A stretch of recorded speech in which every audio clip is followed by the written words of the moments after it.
নমস্কার, Ruby's life goes অনের একটি নতুন ভিডিওতে আপনাদের সকলকে স্বাগত জানাই।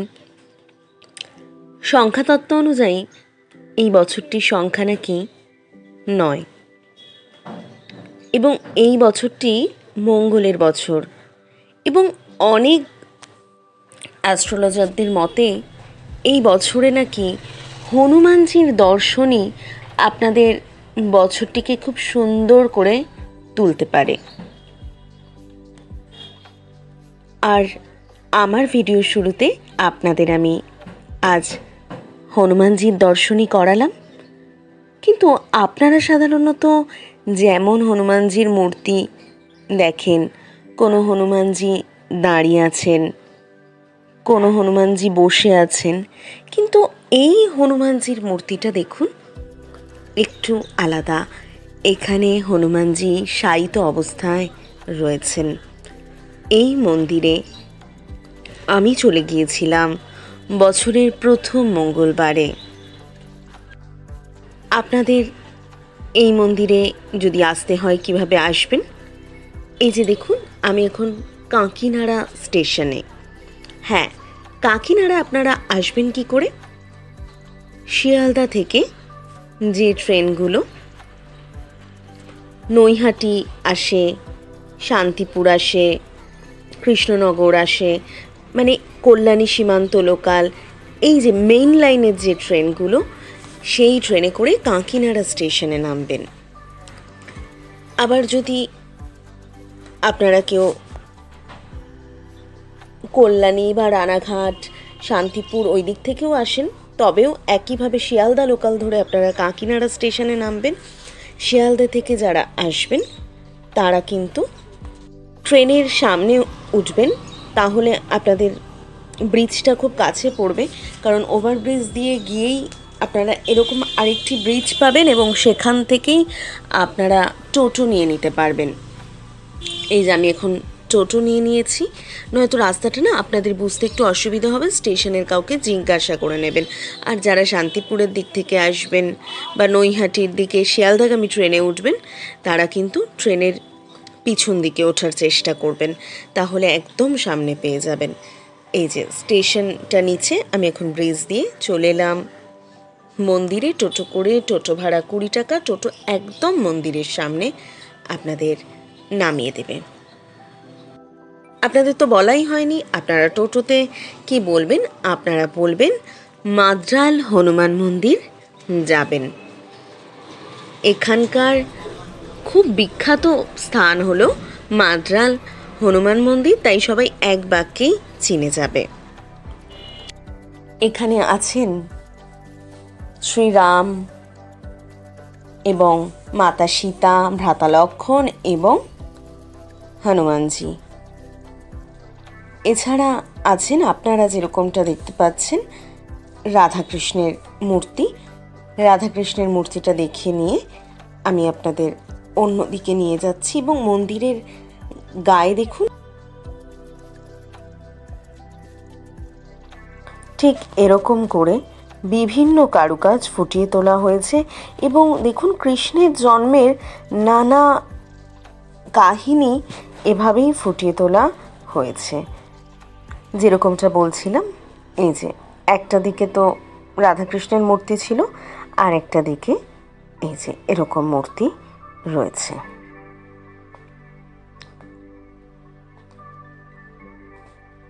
এবার এই মন্দির থেকে বেরিয়ে আপনাদের নিয়ে যাই আমি আরেকটি মন্দিরে, কিন্তু যে রাস্তাটি দিয়ে আপনাদের নিয়ে যাব ওই মন্দিরটিতে আপনারা দেখে মুগ্ধ হয়ে যাবেন। এই মন্দিরটি না অনেকটা জায়গা জুড়ে রয়েছে, আর সেই জায়গার বর্ণনা আমি মুখে কি আর দেব, আপনারা আমার ভিডিওতে সবটাই দেখতে পাবেন। পরিবারকে নিয়ে এসে একটা আধ্যাত্মিক জায়গায় ভ্রমণ অনেকেই করতে চান, সেই আধ্যাত্মিকতার সঙ্গে প্রকৃতি দুটো মিলে মিশে একাকার হয়ে গেছে। অনেক ক্ষেত্রেই একটি পরিবারে বিভিন্ন বয়সের মানুষরা কিন্তু থাকেন। হয়তো একটু বয়স্ক যারা, তারা ভ্রমণ করতে পছন্দ করেন এরকম আধ্যাত্মিক জায়গায়। এবার পরিবারের সবথেকে ক্ষুদে সদস্যটির কিন্তু পছন্দ বেশ একটি আমোদ প্রমোদ আছে এরকম জায়গা, মানে সে খেলতে পারবে, মজা করতে পারবে, কিছু চড়তে পারবে, সেরকম জায়গা। আমি বলতে পারি এই শীতের সন্ধ্যাতে দুটো কাজই কিন্তু আপনারা একসঙ্গে করতে পারেন। শুধু শীতের সন্ধ্যা কেন বললাম, এই মন্দির না সকাল থেকে খোলা থাকে এবং সারা দিন খোলা থাকে। শুধু দুপুর 2টো থেকে 4টে পর্যন্ত মন্দিরে পুজো বন্ধ থাকে। ওই সময়টা বাদ দিয়ে আপনারা যে কোনো সময় পুজো দিতে পারবেন, আর কোনো অসুবিধে হবে না। কিন্তু সারা দিন আপনারা এই মন্দিরে কাটাতে পারেন। আচ্ছা, আপনাদের সঙ্গে কথা বলতে বলতে আমি চলে এসেছি অন্নপূর্ণা মন্দিরে। আমি কিন্তু উপর থেকে দেখাচ্ছি। অন্নপূর্ণা মন্দিরটা তো দ্বিতলে, উপর থেকে দেখালাম যে জায়গাটি কীরকম। আর এই যে মা অন্নপূর্ণার মূর্তি, পিছনের কারুকাজটাও সমুদ্র মন্থন থেকে কিন্তু গৃহীত। দেখুন,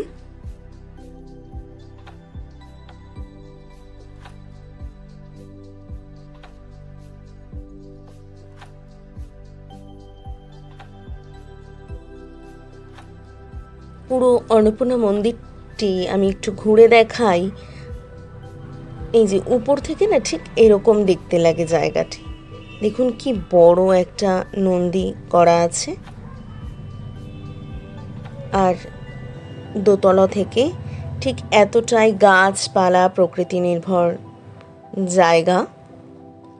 আর মন্দিরের গায়ে এই রকম করে বিভিন্ন কারুকাজ ফুটিয়ে তোলা হয়েছে। এখানে গণেশজি এবং শিবের নানা ঘটনা ফুটিয়ে তোলা হয়েছে। এই যে বলছিলাম যে পরিবার নিয়ে এসে একদম ঘোরার মতো আদর্শ জায়গা। দেখতে পাচ্ছেন বাচ্চারা কি সুন্দর মজা করছে। এখানে বাচ্চাদের চড়ার অনেক কিছু আছে, তার সঙ্গে অনেকটা জায়গা আছে। কেউ যদি ব্যাডমিন্টন খেলতে চায় সেই ব্যবস্থাও কিন্তু এখানে আছে।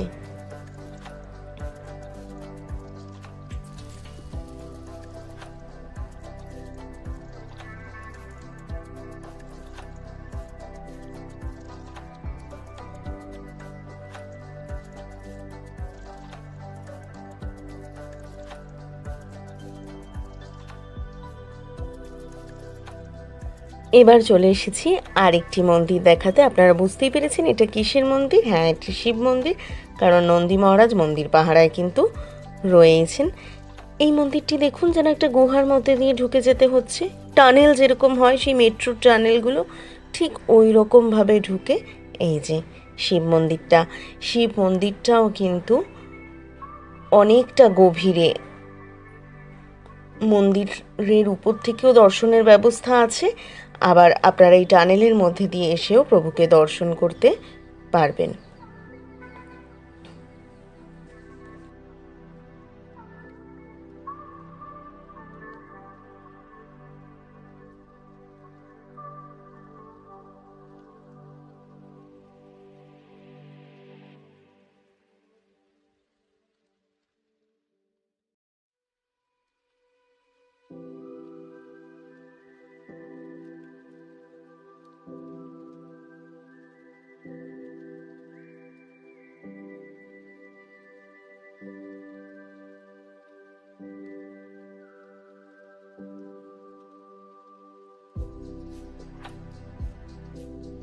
আবার চলে এসেছি হনুমান মন্দিরে। হনুমান মন্দিরটাও কিন্তু নিচে, সিঁড়ি দিয়ে আপনাদেরকে নিচে নামতে হবে, পাশেই সিঁড়ি আছে।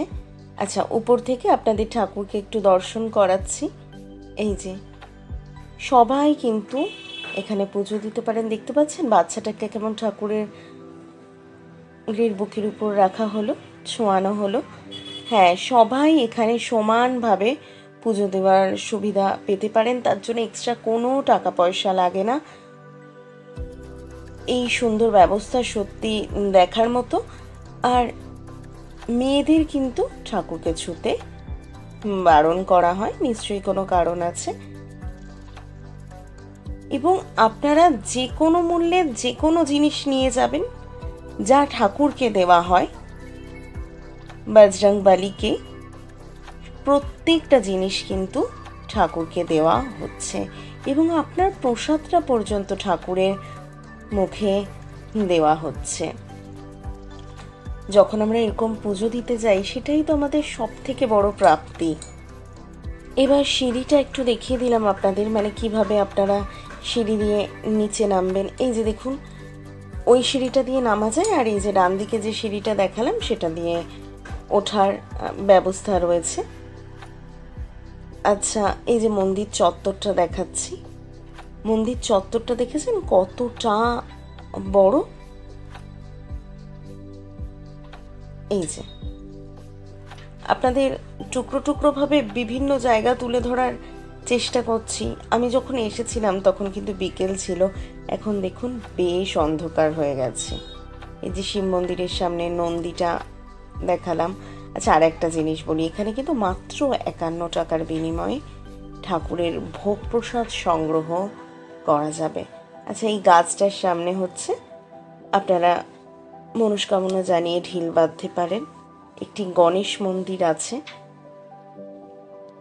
এবং এখানে কিন্তু রথযাত্রা উৎসব মহা সমারোহে পালিত হয়।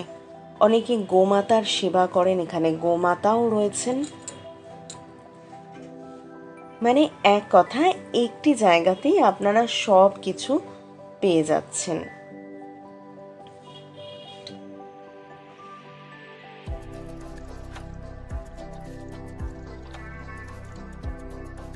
পার্কটা দেখুন কি সুন্দর সাজানো গোছানো। এই যে, আর সৌন্দর্যায়নের জন্য কিন্তু এখানে অনেক কিছু রাখা আছে। এই যে দেখুন, বাগানে কি সুন্দর হরিণগুলো করা হয়েছে, এগুলোও দেখতে ভীষণ ভীষণ ভালো লাগছে। আর এই যে দিঘিটা দেখছেন, মানে যে দিঘির পাড়ে মন্দিরটা, সেই দিঘিটার নাম নাকি কালী দিঘি। বঙ্কিমচন্দ্রের রচনাতেও আমরা কালী দিঘির উল্লেখ পেয়ে থাকি। সূর্যটাকে কি সুন্দর লাগছে দেখুন।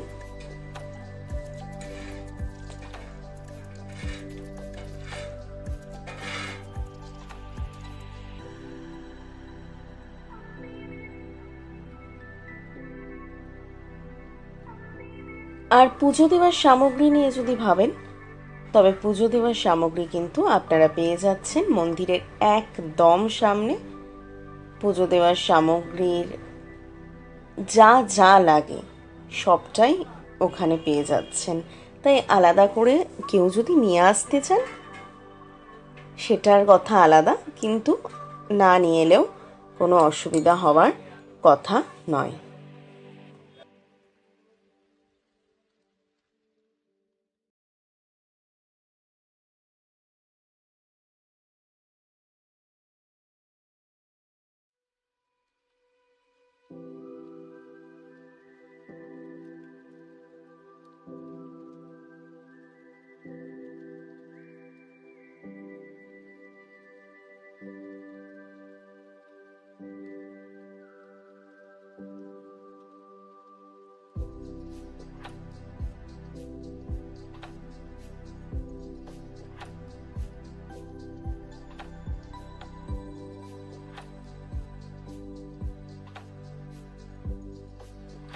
চলুন, যাওয়ার সময় উপস্থিত এই যে এখানে দোকানগুলো আছে সিদ্ধিদাতা মন্দিরের পাশেই।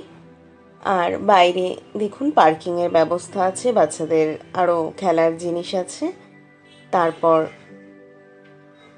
আমাদের এখন যাওয়ার পালা।